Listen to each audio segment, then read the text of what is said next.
اللهم صل على رسوله الكريم اما بعد فاعوذ بالله من الشيطان الرجيم بسم الله الرحمن الرحيم اللهم صل على سيدنا ومولانا محمد وعلى آل سيدنا ومولانا محمد كما صليت على إبراهيم وعلى آل إبراهيم إنك حميد مجيد اللهم بارك على سيدنا ومولانا محمد وعلى آل سيدنا ومولانا محمد كما باركت على إبراهيم وعلى آل إبراهيم إنك حميد مجيد بسم الله الرحمن الرحيم والآخرة خير وأبقى صدق الله العظيم وصدق رسوله النبي الكريم ونحن على ذلك لمن الشاهدين والشاكرين والحمد لله رب العالمين۔ میرے عزیز دوستو، قرآن کریم کی آیت مبارکہ کا جو حصہ تلاوت کیا ہے، اس حصہ کے اندر اللہ جل شانہ آخرت کا تذکرہ فرما رہے ہیں۔ دو چیزیں ذکر فرمائی ہیں، فرمایا والآخرۃ خیر وابقیٰ، آخرت کی جو زندگی ہے وہ اس زندگی سے بہتر ہے، اور دوسری صفت اس زندگی کی یہ ہے وابقیٰ، وہ ہمیشہ رہنے والی زندگی ہے، اس کا کوئی اختتام نہیں ہے۔ اب پہلی صفت یہ ہے کہ خیر ہے، آخرت کی زندگی اس زندگی سے زیادہ اچھی ہے، خیر والی ہے۔ خیر والی کس طرح ہے اور اس خیر کا ہمیں احساس کس وقت ہوگا؟ کون سے اعمال ہیں جن کو ہم اختیار کریں تو ہم اس خیر کو پا سکیں گے، اور کون سے اعمال ہیں جن سے ہم اپنے آپ کو روکیں تو ہم اس خیر کو حاصل کر سکیں گے؟ کیونکہ آخرت کی طرف جو بھی اس دنیا میں انسان آیا ہے اس کو لوٹ کر جانا ہے، چاہے وہ ایک غریب انسان ہو، چاہے وہ ایک مالدار انسان ہو، جو بھی دنیا میں آیا ہے اس کو ایک نہ ایک دن لوٹ کر جانا ہے۔ جس طرح کہ بنی اسرائیل کا ایک واقعہ مشہور ہے کہ ایک آدمی تھا، اس کو کسی طرح مہارت حاصل تھی، اس کو ایک دن یا اس نے دعا کروائی سلیمان علیہ السلام سے تقریباً، یا کوئی اور نبی تھے ان سے دعا کروائی کہ میری موت کا مجھے 1-2 دن یا کچھ ایام پہلے پتہ چل جائے۔ تو انہوں نے دعا کر دی، اب اس کو موت سے پہلے پتہ چل گیا کہ اتنے دن کے بعد مجھے موت آئی۔ اس نے ایک بڑا ہال تیار کیا، اس کے اندر بالکل اپنی شکل کے مجسمے تیار کیے، بت کھڑے کیے، ان کے اندر خود بھی چھپ کر بیٹھ گیا۔ جو وہ دن متعین تھا، وہ وقت متعین تھا، اس وقت پر وہ ان کے اندر چھپ کر بیٹھ گیا۔ اب اگرچہ اللہ جل شانہ کی ذات اقدس کے سامنے تو کوئی بھی نہیں چھپ سکتا، جتنا بھی چھپ جائے، لیکن کیونکہ اس نے ایک ظاہری طور پر محنت کی تھی، اب موت کا فرشتہ آیا، آ کر دیکھا کہ یہ تو سارے مطلب ایک طرح کے بیٹھے ہوئے ہیں، اب پتہ نہیں اس میں وہ بندہ کون سا ہے جس کی میں نے روح قبض کرنی۔ اب اس انسان کو ظاہر کرنے کے لیے اس فرشتے نے ایک جملہ کہا، انہوں نے کہا کیا ہی خوب محنت کی ہے کسی نے اس پر، کیونکہ اس نے بڑی، اب مجسمہ گڑنا کوئی عام بات تو نہیں تھی، اس نے بڑی محنت کی تھی۔ یہ کہنے کے بعد دوسرا جملہ فرمایا کہ لیکن ان کے اندر ایک کمی ضرور ہے۔ اب ہمارا بھی مزاج یہی ہے کہ ہم اگر کسی کام پہ محنت کریں، بڑی دل لگی سے وہ کام کریں، اگر ہمارے اس کام کو دیکھنے والا آدمی دیکھنے کے بعد یہ کہے کہ نہیں یہ کام تو بڑا اچھا کیا آپ نے، لیکن اس کے اندر ایک کمی موجود ہے، ہم فوراً اس کے مقابلے میں کیا سوال کریں گے؟ جی بتائیں کون سی کمی ہے، ہم نے اتنی محنت کی ہے جی۔ اب اس فرشتے نے بھی یہی کہا کہ یہ بہت عالی شان کام، بہت محنت کی ہے اس پر، لیکن اس کے اندر ایک کمی ہے۔ اب جیسے یہ جملہ کہا، وہ صاحب ان کے اندر بیٹھے ہوئے تھے، چھپ کر اٹھ کر کھڑے ہو گئے اور کہنے لگے جی بتاؤ ان کے اندر کیا کمی ہے؟ تو فرشتے نے کہا بس یہی کمی ہے، تم بولتے ہو، یہ بولتے نہیں، روح قبض کی اور یہ جاؤ۔ تو جو اللہ جل شانہ کی طرف سے وقت طے ہے، جو بھی اس کائنات کے اندر آیا ہے اس کو موت کا ذائقہ چکھنا ہی چکھنا ہے، ہم تیار ہوں یا نہ ہوں، ہم نے اس کے لیے تیاری کر رکھی ہے نہیں کر رکھی، موت آنی ہی آنی، ایک لمحہ بھی مؤخر نہیں۔ یہاں تک حضرت نور اللہ مرکز فرمایا کرتے تھے لمحہ مؤخر ہونا تو دور کی بات، جگہ بھی مؤخر نہیں ہوتی، جگہ بھی متعین ہوتی ہے۔ روایات کے اندر موجود ہے کہ اللہ جل شانہ نے مادر رحم کے اندر جب تخلیق ہوئی انسان کی، جس جگہ سے اس کی خاک اٹھائی اسی جگہ پہ وہ دفن ہو۔ اب ہم اور آپ یہاں موجود ہیں، کبیر والا کی آبادی میں ہم موجود ہیں، لیکن ہمارا یہ ہمیں معلوم نہیں ہے کہ ہماری خاک کہاں سے اٹھائی گئی۔ جس بندے کی جہاں سے خاک اٹھائی گئی تھی وہ وہیں جا کے دفن ہو۔ اور سلیمان علیہ السلام کے زمانے کا واقعہ مشہور ہے، کیونکہ سلیمان علیہ السلام جس طرح انسانوں کے بادشاہ تھے وہ جنات کے بھی بادشاہ تھے، بلکہ اتنی بڑی سلطنت نہ اس سے پہلے کسی کو ملی نہ ان کے بعد کسی کو ملی، اتنی بڑی، پرندوں پہ بھی ان کی حکومت، جانوروں پر بھی ان کی حکومت۔ تو ان کے دربار کے اندر، ان کی محفل کے اندر ایک شخص بیٹھا ہوا تھا، کیونکہ وہ تو وقت کے نبی تھے، وہ تو جانتے تھے۔ حضرت اسرائیل علیہ السلام انسانی شکل میں آئے ان کی مجلس میں، وہ جو شخص بیٹھا ہوا تو اس کی طرف گھور گھور کر دیکھا، کچھ دیر دیکھا، دیکھنے کے بعد حضرت اسرائیل علیہ السلام اٹھ کے چلے گئے۔ اب سلیمان علیہ السلام کو پتہ چل گیا کہ یہ فرشتہ تھا۔ تو خیر کچھ دیر کے بعد اس شخص جو اس مجلس میں بیٹھا ہوا تھا اس نے کہا وقت کے نبی میری یہ خواہش اگر آپ پوری کر دیں تو بتاؤ کیا بات ہے؟ انہیں اگر آپ ہواؤں کا حکم دیں تو مجھے یہاں گھبراہٹ ہو رہی ہے، مجھے یہاں سے اٹھا کر ہندوستان چھوڑ دیں۔ اس زمانے میں بھی ہندوستان تھا، یہ علاقہ تھا بر صغیر کا۔ تو سلیمان علیہ السلام ہوائیں ان کے تابع تھیں، انہوں نے حکم دیا ہے، چند لمحوں میں ہواؤں نے اٹھا کر ہندوستان چھوڑ دی۔ اب جیسے وہ ہندوستان پہنچا، حضرت اسرائیل علیہ السلام پہلے سے موجود تھے، روح قبض کر لی۔ تو دوبارہ جب حضرت اسرائیل علیہ السلام سے سلیمان علیہ السلام کی ملاقات ہوئی، پوچھا کہ بھئی میری مجلس میں بیٹھے ہوئے ایک آدمی کو آپ گھور گھور کر کیوں دیکھ رہے تھے، اس کی کیا وجہ تھی؟ تو حضرت اسرائیل علیہ السلام نے فرمایا کہ اللہ جل شانہ نے مجھے اس کی روح قبض کرنے کا حکم دیا، اور مجھے روح قبض کرنے کا حکم دیا ہندوستان کے علاقے کے اندر، اور یہ بیٹھا ہوا تھا آپ کی مجلس کے اندر۔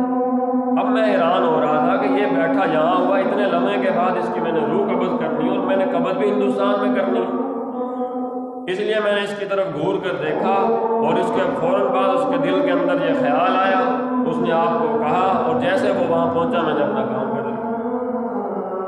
تو وقت بھی متعین ہے، جگہ بھی متعین ہے، تو اس لیے میں نے عرض کیا کہ اس کائنات کے اندر جو بھی آیا ہے اس کو اس دنیا سے لوٹ کر اس دار فانی کو چھوڑ کر دار عقبہ کی طرف منتقل ہونا ہی ہونا ہے، اور اس میں کوئی ترتیب بھی متعین نہیں ہے۔ ہم کہیں جی ہمارا یہ تو بھی لڑکا نوجوان ہے، اس کو تو موت نہیں آ سکتی، نہیں، بعض دفعہ دادا بیٹھا ہوتا ہے، پچھلی ساری اولاد جا چکی ہوتی ہے، جانے کی کوئی ترتیب اللہ جل شانہ نے رکھی ہی نہیں ہے۔ آنے کی تو ترتیب ہے، پہلے والد آئے گا پھر ہی بیٹا آئے گا، لیکن جانے کی کوئی ترتیب بھی نہیں۔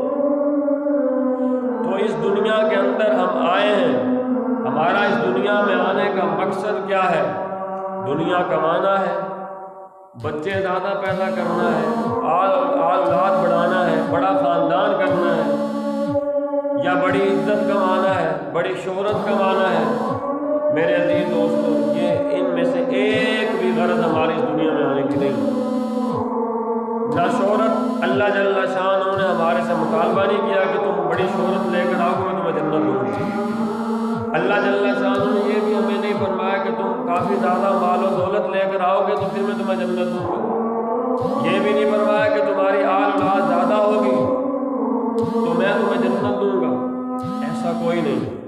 اللہ جل شانہ نے ایک جملہ ارشاد فرمایا کہ میں نے جن اور انس کو نہیں پیدا کیا مگر اپنی معرفت حاصل کرنے کی، ایک چیز کا مطالبہ کیا، فرمایا بس تو میری معرفت حاصل کر، مجھے پہچان، میری ذات کو پہچان، میں تجھ سے جن چیزوں کا مطالبہ کرتا ہوں ان کو کر، جن چیزوں سے میں تجھے منع کرتا ہوں ان سے رک جا۔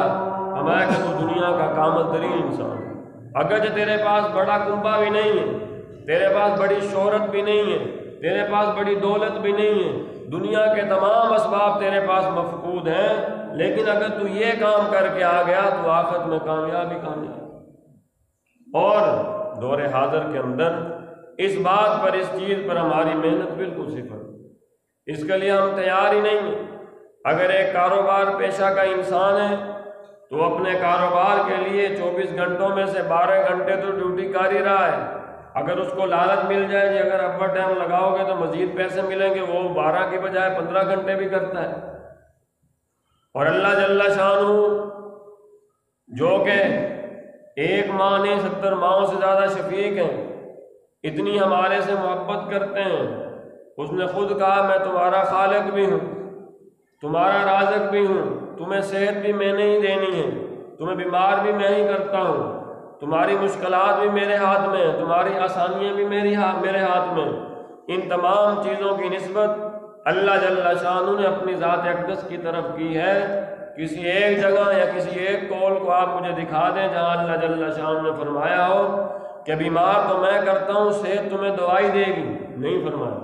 ہمیں بیمار بھی میں ہی کرتا ہوں، صحت بھی تمہیں میں نہیں دینی ہے۔ یہ اسباب تو ہیں اس دنیا کے اندر، لیکن یہ صحت نہیں دیتی یہ چیزیں۔ اور رزق بھی اللہ جل شانہ نے خود فرمایا کہ تمہارے رزق کی ذمہ داری میرے ساتھ ہے۔ حضرت جی نبر اللہ مرکز واقعہ سنایا کرتے تھے، اگر ایک مرتبہ لاہور جا رہا تھا، ایک صاحب فائل اٹھائی ہوئی میرے ساتھ والی سیٹ پہ بیٹھے ہوئے، گپ شپ ہوتی رہی، بات چیت ہوتی رہی۔ کچھ دیر کے بعد جب کچھ بے تکلفی ہوئی تو میں نے پوچھا میاں نماز پڑھتے ہو؟ نہیں نماز نہیں پڑھتا۔ میں نے کبھی پڑھا کرو نماز۔ اور اس سے پہلے فرمایا کرتے کہ میری اس سے میں نے پوچھا کہ تم کہاں جا رہے ہو؟ کہ جی میں انٹرویو دینے کے لیے جا رہا ہوں، لاہور نوکری کی تلاش میں ہوں، اس سے پہلے میں ملتان میں انٹرویو دے چکا ہوں، پشاور میں، بڑے علاقوں کا نام لیا لیکن نوکری نہیں ملی، اب انٹرویو دینے کے لیے لاہور جا رہا ہوں۔ تو اس نے فرمایا کہ میاں نماز کیوں نہیں پڑھتے؟ نماز پڑھا کرو۔ اب جس طرح کہ آج کل ہمارا بھی ذہن بنا ہوا، اس نے کہا جی کیا ہے جی اللہ غفور الرحیم، وہ بخشنے والا ہے، اس نے اپنے غصے پر اپنی رحمت کو غالب کیا، وہ ساری دلائل بیان کرنے لگا۔ تو حضرت نبر اللہ مرکز نے فرمایا کہ میاں جس طرح اللہ غفور الرحیم ہے اس طرح وہ رزاق بھی تو ہے۔ اس نے کہا ہے تمہارا رزق میرے ذمہ ہے، تمہیں رزق میں دوں گا۔ فرمایا کہ رزق کے حصول کے لیے، ایک ٹکے کی نوکری حاصل کرنے کے لیے تو اپنی یہ فائل اٹھا کر در در کے دھکے کھا رہا ہے، اس کے لیے تو گھر بیٹھتا نہیں ہے کہ رزق کا اللہ نے ذمہ لیا، وہ مجھے گھر بیٹھے بیٹھے رزق دے دے گا۔ جب رزق کے لیے تو اسباب اختیار کر رہا ہے تو پھر اللہ کی مغفرت حاصل کرنے کے لیے بھی اسباب اختیار کر۔ یہ مغفرت اسی کو ملے گی جو اس دنیا میں آ کر اس مغفرت کے اسباب اختیار کرے گا۔ اس مغفرت کے اسباب کیا ہیں؟ اس نے کہا جھوٹ بولنا چھوڑ دو، اس نے چھوڑ دیا۔ اس نے کہا حرام کھانا چھوڑ دو، اس نے چھوڑ دیا۔ اس نے کہا غیبت چھوڑ دو، اس نے چھوڑ دی۔ جتنی برائیوں سے اللہ جل شانہ نے منع فرمایا اس نے وہ تمام برائیاں چھوڑ دیں، اور جن کاموں کا اللہ جل شانہ نے حکم فرمایا ان کاموں کو اس نے اختیار کیا۔ اگرچہ دنیا کے اندر وہ مال و دولت کماتا رہا، اپنی دنیا میں مشغول رہا، لیکن میرے عزیز دوستو یہ انسان اس دنیا میں بھی کامیاب ہے، آخرت کے جہان میں بھی کامیاب ہے۔ لیکن آج دور حاضر کے اندر میں نے پہلے مثال عرض کی کہ اگر ہماری ڈیوٹی 12 گھنٹے کی ہمیں پتہ چل جائے کہ ہم 2 گھنٹے زیادہ ڈیوٹی کریں گے ہمیں اضافی پیسے ملیں گے، تو ہم 2 گھنٹے زیادہ ڈیوٹی کر کے اضافی پیسے کمانے کی فکر کرتے ہیں، اور اللہ جل شانہ کی ذات اقدس کے لیے، اس کا تعلق حاصل کرنے کے لیے، اس کی معرفت کو حاصل کرنے کے لیے، اس کو راضی کرنے کے لیے ہمارے 24 گھنٹوں میں سے ہمارے پاس 1 گھنٹہ بھی نہیں۔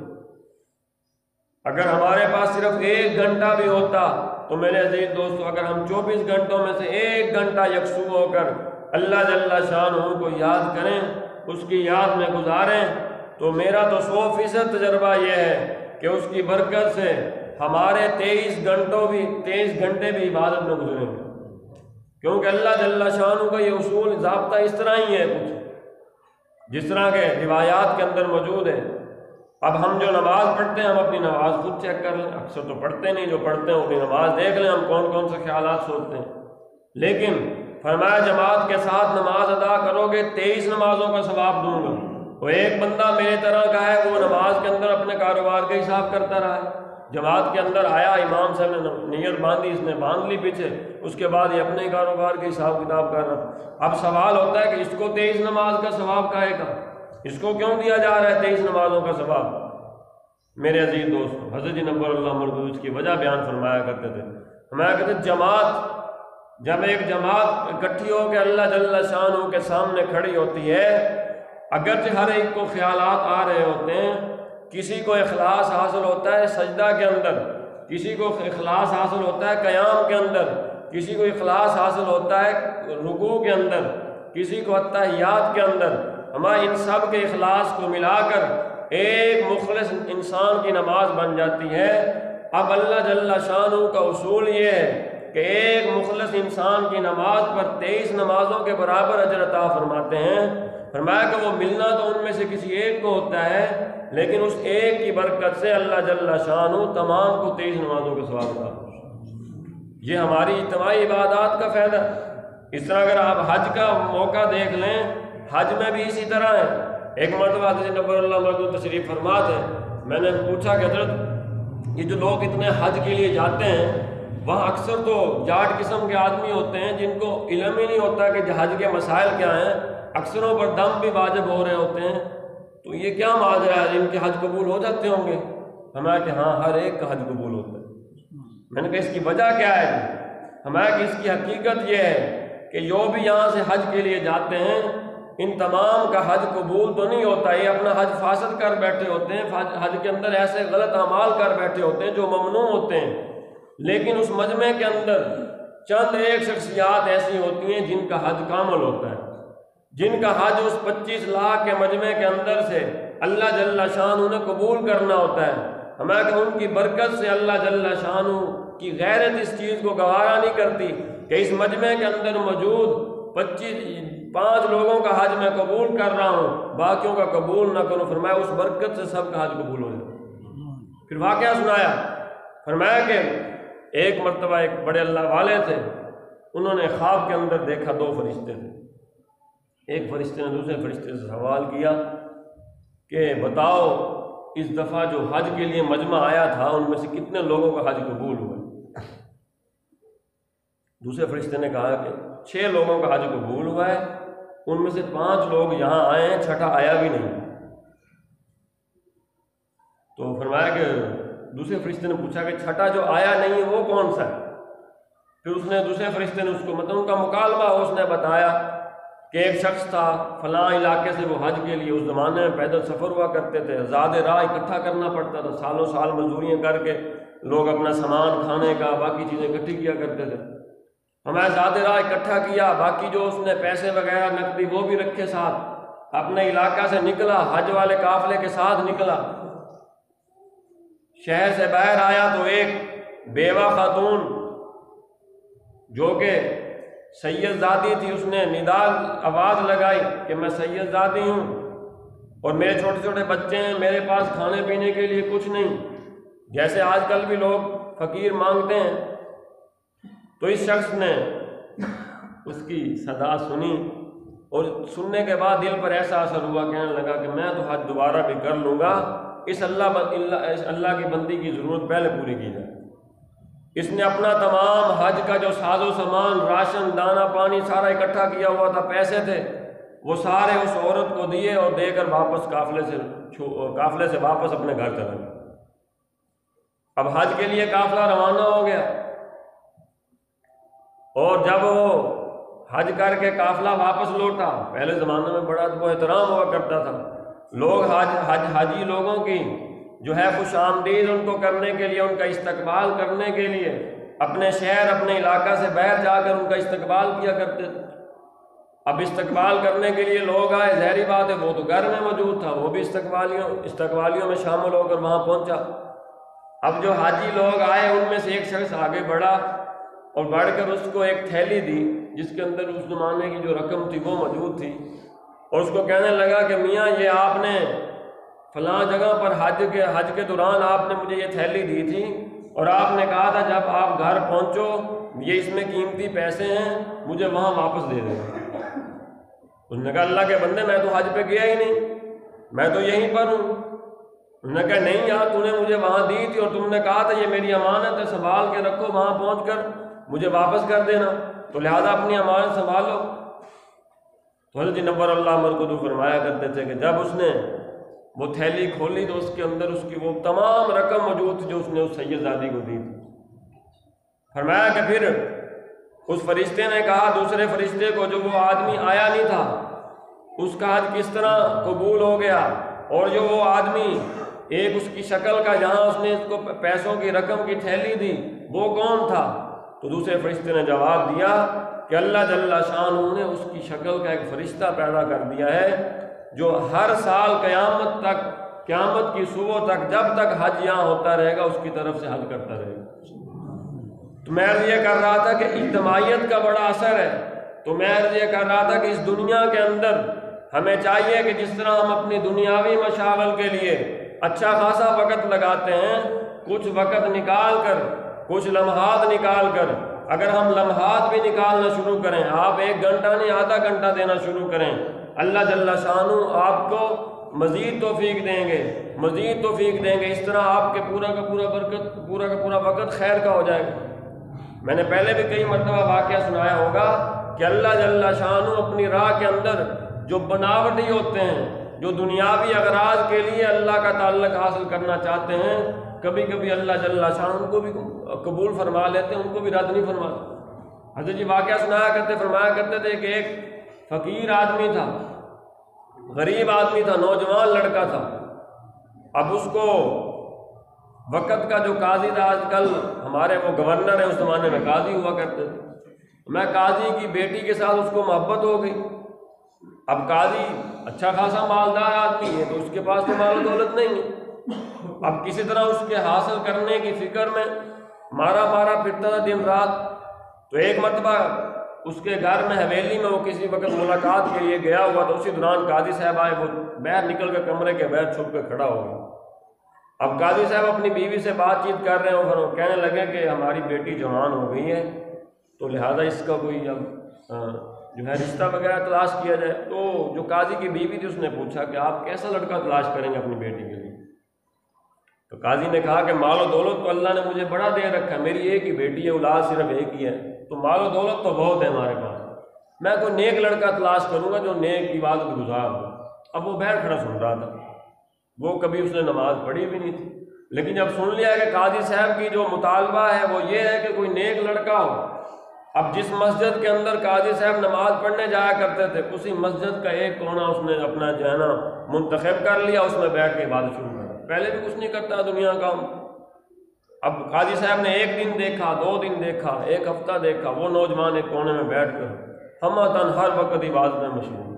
غرض کیا تھی کہ قاضی صاحب مجھے دیکھیں گے اور دیکھ کر کہیں گے جی تو بڑا نیک نوجوان ہے، لہذا میں اپنی بیٹی کا رشتہ اس کو دیتا ہوں۔ اب کچھ ایام دیکھنے کے بعد قاضی صاحب نے بھی یہی فیصلہ کیا کہ اس کو جو ہے اپنی بیٹی کا جو ہے رشتہ دے دیا جائے۔ اب قاضی صاحب اس نوجوان کے پاس گئے اور جا کر کہا کہ جی نوجوان مجھے آپ بہت اچھے لگتے ہیں، میں چاہتا ہوں کہ میں اپنی بیٹی کا رشتہ آپ کو دے دوں۔